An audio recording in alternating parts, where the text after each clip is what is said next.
If I was just saying in general why you as a web owner, website owner, as a blogger, as a business owner should consider something else. And I shared that on Hacker News. And I think within 2 hours, we had something like 15,000 visitors on our website, which was more than the previous a year and a half combined. So we open source the code maybe a year after I joined. So like, let's say 2 years something into the project. Like both of us were fans of the open source ecosystem and the software. We used some of it ourselves and we kind of liked the philosophy and principles behind it. So there was that kind of like, oh, we're fans of it, but let's try it out ourselves. You have more than 1,500 subscribers. You have more than $1 million ARR. So, I mean, things have been going well. Even to this day, we have many people coming to us and saying, oh, I never knew that alternative to Google Analytics exists, or I never knew that you can do this without cookies or without selling the data. Hello everyone, welcome to BetterTech.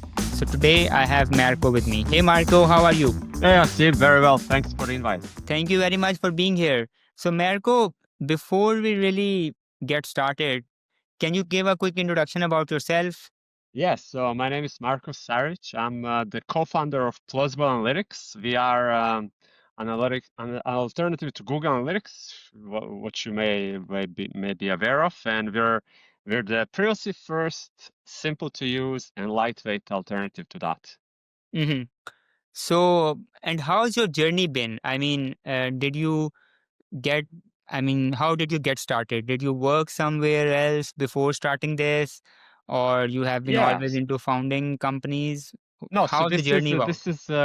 this is my first venture into a company where I'm one of the founders. Before this, I was always just, like I had the regular types of jobs. I was working for a startup previous to this. Prior to that, I was also working for a more like a more traditional company, which was on the stock market and all that. So yeah, this is my first time working as a co-founder. And yeah, like we started just over 6 years ago. My co-founder Uku, he's the developer. I'm the marketer.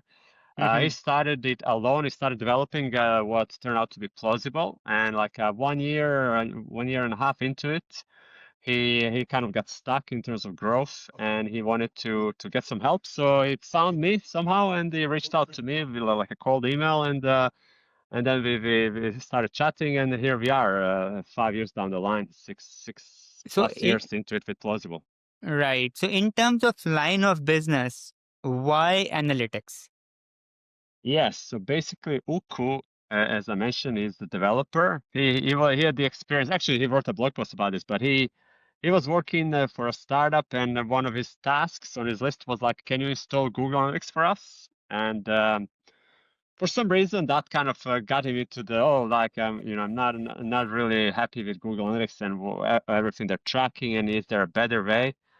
So that's his angle into this, and me as a marketer as well. I was the one saying, "Oh, let's install Google Analytics." I was the one doing that for I don't know, like 10, 15 years, and then over the last few years or so, all this kind of privacy regulations and some of these scandals we had with like Facebook and Google and so on in terms of privacy and data, they kind of made me aware of some of these issues behind Google and all this data gathering and surveillance capitalism, and so that was my kind of angle into trying to look for alternatives, and yeah, that's how we got together.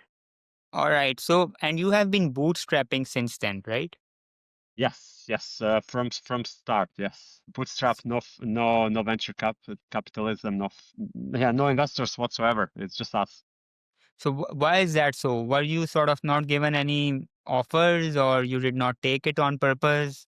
I mean, what's the reason? Uh, I mean, we never looked for it. If you're looking for investment and venture funding, you're supposed to like go out there and start networking and start creating presentations and start having coffees and meetings and start begging basically. Uh, we have not even tried. From my personal perspective, in the last startup I worked at, we were venture funded, and I saw several things that I was not completely happy with in terms of like getting somebody else to tell you what to do and controlling you and kind of pushing your roadmap and kind of your positioning onto you. So yeah, basically, I'm not really fond of that either, and Uku is not himself fond of it either. And we're building a web analytics tool. We're not like trying to go to Mars or something, so we don't really need that much money. Hmm. We in the first couple of years, I think it was, we didn't have any revenue to start. So while trying to grow the business, we just used our savings. Hmm. So we were fortunate that both of us that we had some savings thanks to the jobs we had before, and we basically use those savings to pay our own bills and to run plausible, like very bare bones in those first year or two, or even a bit longer before actually we had enough revenue, enough subscribers to actually start paying ourselves actual salary from this. So yeah, that's how it started, and there was not like a big thinking behind it. It's just like, let's focus on building the product and doing this analytics thing. Let's not waste our time on trying Yeah. to go have coffees with potential investors. I get it, and I think it worked really well too. I mean, you have more than 1,500 subscribers, you have more than $1 million ARR. So, I mean, things have been going well, keeping the bootstrapping things in perspective. So, what do you think are some of the key moments or key decisions that you made while having so much subscribers in such a short time and reaching to a revenue level where you are today? Yeah, I mean, like one of the things Uku struggled with in those first year or so that he was working alone is the how do we get the word out there? How do you stand out? How do you get to be heard about in this like a noisy world of there's Google Analytics, which is free. There's a billion other alternatives and options, and that was a struggle. And so what happened is that when I came into the picture, I decided to work on our positioning to make that very clear. And I think that turning point was when I posted our first blog post, and that blog post. I posted it. It titled something like "Why you should remove Google Links from your website," which was like 7, 8 steps, pretty neutral in the sense like I was not promoting Plausible or anything. I was just saying in general why you as a web owner, website owner, as a blogger, as a business owner should consider something else. And I shared that on Hacker News, and I think within 2 hours we had something like 15,000 visitors on our website, which was more than the previous a year and a half combined. And I think if you're looking for like really key moments early on where we probably will not be here today without that moment, is that moment where a simple, not a simple blog post with a strong point of view, I guess you can say, um, shared just by me, just like that, organically. And then again, organically by people that were there on Hacker News, they like liked it, they upvoted, they started commenting on it. And here we go, 15,000 visitors in one day. Many more people were aware of our name. And that kind of, it took that approach then slowly, one day at a time, kind of small steps at a time. And then and kind of we built on that. And I'm not sure actually if that didn't happen that we would be here today. So that was definitely a key moment there, that one blog post on that one day. So another very, you can say, differentiating factor about you is that your product is basically an open source SaaS, right? So, but there are, I mean, so many competitors in the market. They have their own products and they operate more in a closed box environment. But you decided to take a different direction, a different path by open sourcing your platform. So, what encouraged you to take that decision, and why did you took it? So we open sourced the code maybe a year after I joined. So like let's say 2 years something into the project. Both of us were fans of the open source ecosystem and the software. We use some of it ourselves, and we kind of like the whole philosophy and principles behind it. So there was that kind of like, oh, we're fans of it. Let's try it out ourselves. The second one, and maybe like the biggest driver, was basically transparency. Um, like we are operating in privacy first niche, and how do you build trust, and how do you actually how do you show people that what you're saying is actually true? There's not that many ways you can do that other than just basically for people to trust what we're saying. But open source actually gives us a way for other people to actually go and inspect that code there, and run it on their and download it, run it on their machine, and actually see that what we're saying with our words on our landing page on our website is actually true. Okay, these guys are actually doing what they're saying. There's no third-party connections. The data is not going anywhere else, and they're not actually collecting any other data than what they're saying they are. So basically, that was the main really motivations. Like we really wanted to have something to prove and show to people that there is something behind our idea and it's not just words, and you don't actually have to trust the words. You can actually go and check it out yourself and actually prove it for yourself that it actually works as explained. And unlike Google Analytics and all the alternatives we have, which are kind of more like black boxes, and you don't really know what's going on and what the data is used for and what the data is collected and where it's going and all that stuff. Hmm. So, I mean, where do you see the future of analytics? I mean, with the, you can say, the widely acceptance or implementation of AI systems, etc. Where do you see this particular domain going? I mean, do you see like people taking a lot of advantage from these GPTs and get the analytics what they're looking for? Or, I mean, they still need tools like yours or others to get the Yeah. information they're looking for? What are your thoughts? Well, I think just this whole privacy first analytics thing is a really new trend, in my opinion. Even to this day, we have many people coming to us and saying, "Oh, I never knew that alternative to Google Analytics exists," or "I never knew that you can do this without cookies or without, selling the data and all that stuff." So I think this whole space is a really. We only have 15,000 subscribers. Google Analytics has millions. People Yeah. use millions of websites. So the whole trend you might say, oh, it's been going on. You guys have been doing it for 6 years, but I think we're still very early in this, and there's all this like if you look around the world, all this kind of strict laws around the data and privacy coming from different sides for EU and so on. There's also we hear about it often is like companies are now much more kind of aware of this issue and much more kind of like wanting to be in control and ownership, have the ownership of the data that they collect.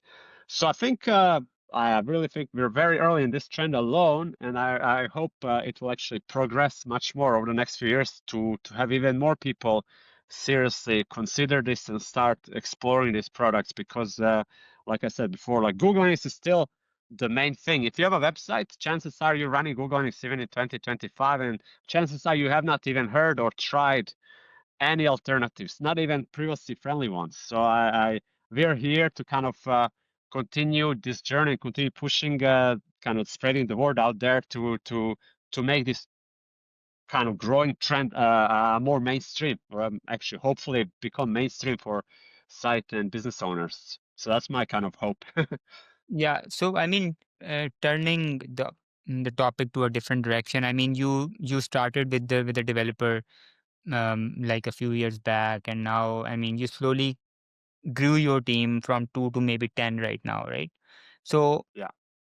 how do you see the difference between when you were operating in the very beginning as compared to what you are doing right now? And how do you sort of encourage your team members to be ahead of the curve and be very innovative, as well as implement features in the product that basically solves real world problems? Yeah, so five plus years ago, we were two of us, and we did not have any money to hire anyone, and we were just doing everything we can, and like kind of multiple kind of hats, kind of both of us doing everything. And then as we started making progress, we started, like, oh, now we can afford actually to hire the first one, and then now we can afford to home. So now we're up to like we're a core team of 10. The 11th person is joining us next month. And then we have, I think, 4 or 5 kind of people we work with in terms of integrations and some of the other kind of side activities. So we basically like 15 or so people in total. And yeah, like we try to keep this culture simple. Like both of us, again, we don't have much experience with this. I mean, I have experience from big companies and like, HR and okay, let's do team building activities and exercises and whatever. So we're like, we don't really do none of those kind of things. We've had like a meetup. Like the last 3 years in a row, we've kind of got the whole team together in one spot for a few days. But in general, like we work remotely, like so we don't have an office and all that. We work flexibly. Like most of our developers work 4 days per week. Um, so basically, we don't have many meetings or anything like that. Like we've kind of like we let people focus on their work and kind of I'll let them do what they're good at and what we hire them for, and it's like this kind of trust. There's also here and like giving people autonomy and responsibility to do the work, really to do what they love to do, and and in terms of like how do we figure out what to build and like how to push that forward is like we've been from the start, like we have open kind of feedback channel, open roadmap, and like we love hearing from our customers, email via these feedback boards and so on. And we kind of take everything that people send to us, and then we kind of mix it up with our own intuition and our own kind of hopes for where the project should go. And then like we create a roadmap, and like then it's just like taking things one at a time, and then like now we have 10 plus people to help us get there faster. So it's like pretty simple and no big structure in that sense, like traditional workplace structure, but it kind of seems to be rolling, and we seem to be going and getting somewhere. So yeah, yeah, I think like give people autonomy and then trust them, and then like and yeah, Sure. things will So, happen. right. So last question is around data ethics. I mean, you touched upon that there is Google Analytics, there are other tools. I mean, information is being collected, and I mean, some people basically sell that as well. So, how do you see it? I mean, from the lens of maybe data ethics. I mean, especially, I mean, with the introduction of this AI and machine learning algorithms. I mean, the data can be used in several ways. So, what are your thoughts about it? Yeah, I mean, from our perspective, the AI and the new technology hasn't really changed our principles. Like we started 6 years ago, and are like, okay, our philosophy is like to collect minimum information. We don't do any cross website tracking. We don't do any cross day tracking. We don't do any cross device tracking. Like everything that Google Analytics does, we kind of don't do. We don't store any identifiable data, no personal data, no cookies, don't use local storage.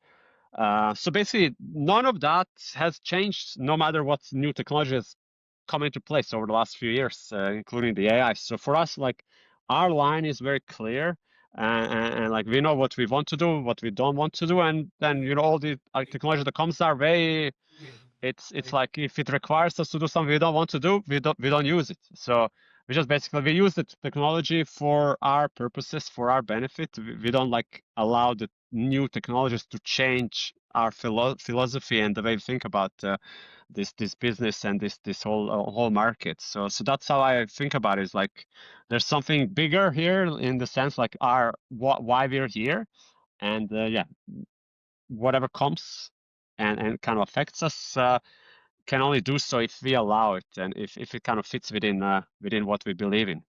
So yeah, again, Marco, thank you very much for your time today. I thoroughly enjoyed the conversation, and thank you very much for sharing the insights. Wish you all the best with Plausible Analytics, Thank you. and wish you like a lot of growth and success. Thanks, Asim. Appreciate it. Thank you for being on the channel with us.